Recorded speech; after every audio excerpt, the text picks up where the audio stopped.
خۆشەویستەکانم چاو حەقە.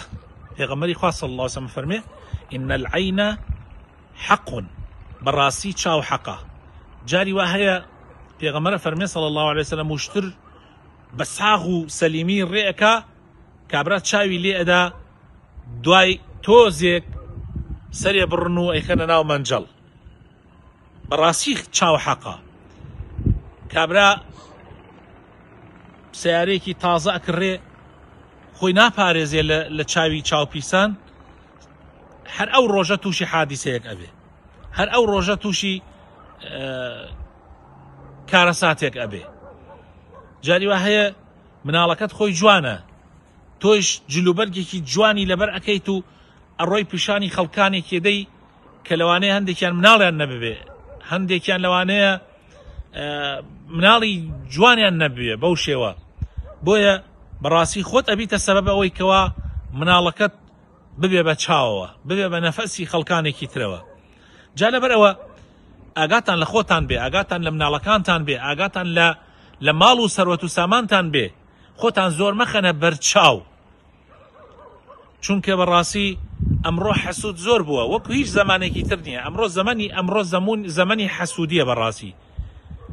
جا ئینسان هەوڵ بدا خۆی لە هەندێک حاڵات هەیە جاری وایە خۆت ناتوانانی خۆت پارێزی، هەندێک جار هەیە ناتوانانی خۆت پارێزی. مەسەلەن ناتوانانی لە ماڵ دەرنەچی، ناتوانانی سیارەیەک تێ ناتوانانی دەری نەکەی لە ماڵ. لەو حاڵەتانە ئینسان هەندی ئەزکار هەیە بۆ خۆپاراستن ضرورە. بۆ نمونە مەعوذەتەین، قل أعوذ برب الفلق قل أعوذ برب الناس، ضرورة. بۆ نمونە ئەو حديثيك پێغەمبەری خوا صلی الله عليه وسلم أفرمي أعوذ بكلمات الله التامة من كل شيطان هامة ومن كل عين لامة. يعني أما أتباريزي وهروها تواني إنسان أجر يعني بعربيش نيتواني دعابك أتواني بكردي دعابك بالله خوايا بمباريزة لتشاوي حسود تشاو بيسان زور جرنجا.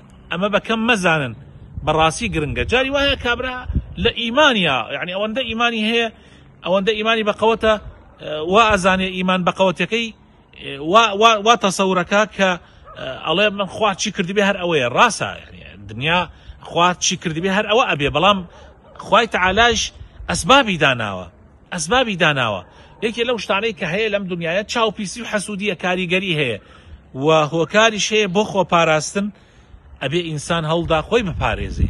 ئیتر بە خۆپاراستنی عملی بێ بەوەی شتەکە نەخەیتە پێشاو و یان وەکو بەو شێوە بێکەوە بتوانی ئەسکارەکان و ئەو دوعایانەی کە لەو بارەوە هاتووە بیخوێنی تاوەکو بپارێزری.